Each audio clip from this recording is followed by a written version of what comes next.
Hi there! Do you dream of the good old days where your vote had the appearance of actually mattering?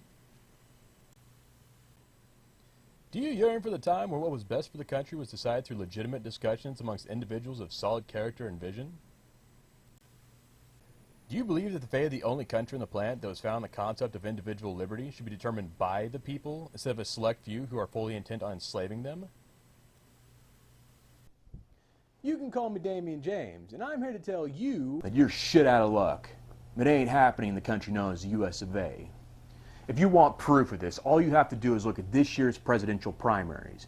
Now, it used to be that to even be considered for the office of president, you had to have several things in your corner. Number one, you had to actually have presidential traits and convince people that you're an individual that can be trusted to lead this country. Number two, you had to have original ideas, or lacking that, the ability to think critically and independently. Number three, you had to see the job as a special duty that you were willing to sacrifice yourself for in order to do what was right and best for this country. So let's take a look at all these things and see how this country is completely screwed.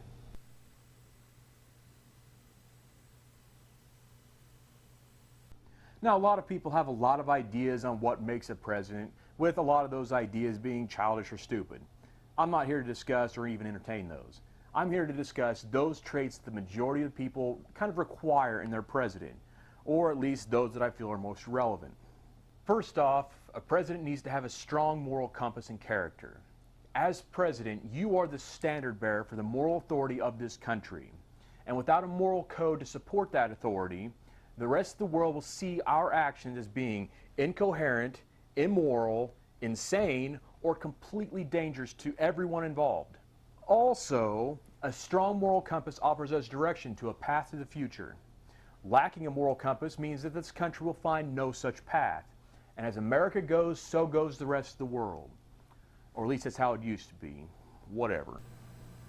So here are the final surviving primary candidates from the two major political parties: Clinton, Sanders, Trump, and Cruz. Let's see, having a moral compass and character. Well, that definitely rules out this one. I mean, come on. If it takes very little effort to come up with a 12-minute video of her past lies, it should be a dead giveaway that morality isn't her strong suit. It also removes this one, if you're still part of the conversation. Thankfully, he's not. There's a big difference between having a moral compass and talking about having one. Not the same thing there, buddy. It also might rule this one out, but it's a little too tough to tell since it seems like he's mostly smoke and mirrors. Next up, a president needs to be someone who's capable and competent.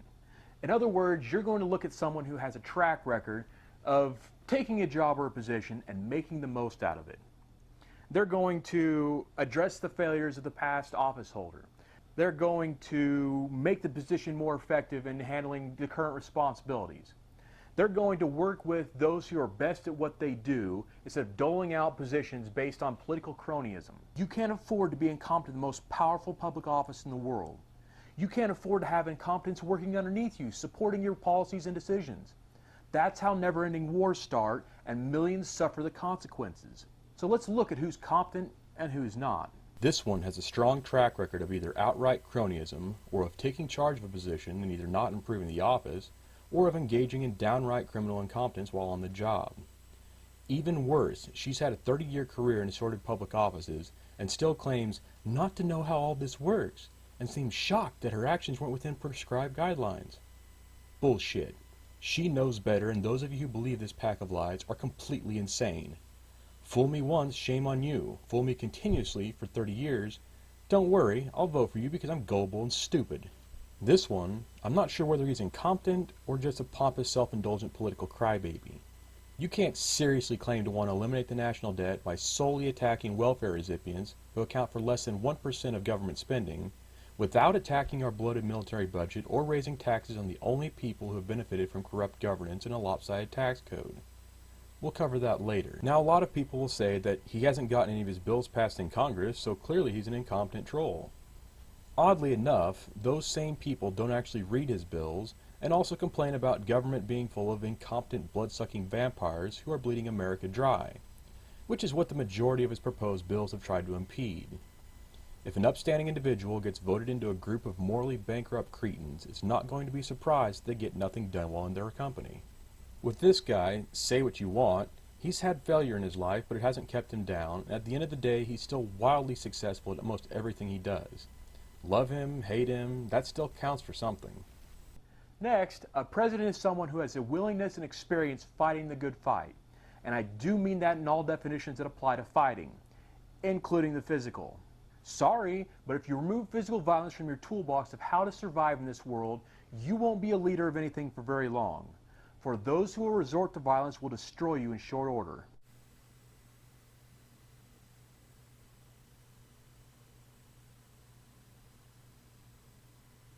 This one supported the Iraq War, supported military intervention in Libya, and has supported military intervention in just about every conflict in the past 30 years, except when it was necessary to protect American lives.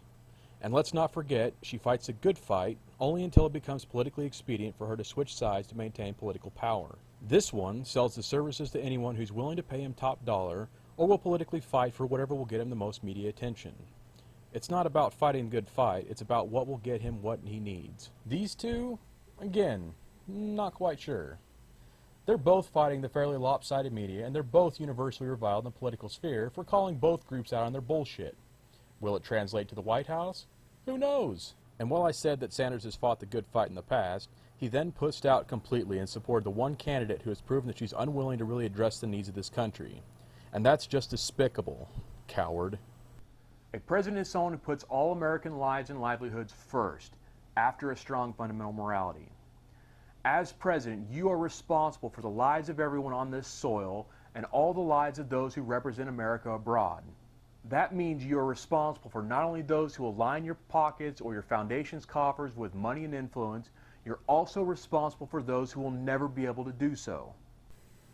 So if you have someone with an extraordinarily long track record of public political appointments in which they've proven to have sold out American security interests for personal political gain, or just because they didn't see it as that big of a deal, proven to be either unable or unwilling to protect the lives of their staff who are representing America overseas, or have consistently done the bidding of a very select group of individuals at the expense of the rest of the American people, they aren't qualified to be president. Period. Putting this kind of person in charge in the United States is a colossally bad idea. Past track records indicate future success or failure. The fact that this candidate has a track record of undertaking all of the above in the past 8 years and beyond, and is still eligible for office, is a sign of a frightening lack of criminal justice in this country and an utter lack of intelligence of the Democratic voters. You didn't really think she'd just change her ways once in office, did you? How stupid can you be? And say what you want about this one, but he has consistently voiced his support for American businesses and pointed out how the global economy is rigged against the U.S. and how the U.S. shoulders the overwhelming burden of worldwide security. This other one, well, he fought against the TARP bailout that selectively rewarded the people who wrecked the economy in 2009. I guess that counts for something, but he still caved into the one person who's most likely to reward the same people who screwed things up in the first place. A president is a good negotiator without being caught up in the political intrigue that comes at the expense of the people that they represent. She's pandered to the average American to keep herself in office while only really doing work on behalf of herself and the top 1%ers. She's definitely up to something that isn't in the average American's best interest. We'll talk about that one later. This one has done less negotiating and more political grandstanding than anything else. This fellow has a similar problem in that nothing he proposes gets passed. I don't like the odds that he'll get anything done while in this nation's highest office. He probably means well, but unless you can make effective change, you're wasting your time. This guy has stayed out of political office, but he has done pretty well for himself and his associates in the private sector. Whether it's by luck or skill is debatable, just like whether that success translates to an ability to govern well. Finally, a president is a leader with a vision to see where America is going, who is capable and responsible enough to find the right path to get us there. If the past is any indicator of an individual's character or success, this one isn't a leader. She's an incompetent celebrity that a disgusting portion of the population is cheerleading to lead us to total destruction. Because that's all she's really accomplished in her career. Destruction of internet servers and emails detailing her professional life, destruction of the lives of the people who've worked with her or her husband in public and in private, destruction of entire countries to drive a foreign policy that has proven itself to be disastrous for America and the safety of the world. That's all she does effectively. Destroy. She could spin lies all she wants. Her track record tells the real story. This one isn't a leader either. He's a grandstanding big mouth who talks a big game about restoring America to glory, but if his political and private careers are any indication, he's just as intent on raping America as his less right-wing political brethren have been. This guy has gotten a raw deal. He's been technically correct in almost all the relevant big topic issues for the past 20 years, and he's got nothing to show for it except the mindless army of idiots who just want free stuff and think he'll bring in a socialist utopia. That's not likely to occur, but I will say that he seems to know his ass from a hole in the ground about the big issues affecting America. Finally, this guy. He's a tough read. Is he a loudmouth bigot, or does he just say things that drive the media crazy to get more exposure? Is he all talk, or does he know what he's talking about? Is this all just a big publicity stunt, or is this the real deal? Who knows? So as you can see, we're screwed. And to make it even worse, this whole election, like so many others before it, has been completely rigged. Not by the candidates themselves, but by the unelected leaders of the Democratic and Republican national committees. I mean, looking at these candidates, if they were doing it because they said, ooh, these people just suck. We need to find someone who better represents the will of the people, or someone who can, fix the problems that America's facing, I'd be all for that. High fives all around. But the Democrats are intentionally rigging this against the will of the people and against the best course of action for this country by trying to elect this career criminal. And the Republicans are still trying to sabotage their nomination by trying to find anyone who can beat this guy and who's willing to become the sock puppet for the same cronyist assholes who are to blame for this country's current problems. Translation: both parties are trying to stay the same shitty course they've been running for the past 30 years that is killing the bottom 95% of Americans. But what can be done? What can we do, Damien? Let me think about that one for a second. Oh, I know. Nothing. Why? Because you're all a bunch of lazy pussy pacifist crybabies who only want to talk real big about saving this country from the forces that are destroying it, instead of getting off your fat ass and taking meaningful action to fix the problem. So bend over, America. You're about to get it good and hard this election, because both the Democratic and Republican Party leaders, they know that you can't be trusted to chart your own destiny or decide your own fate. You can't be trusted with that kind of responsibility. I mean, come on.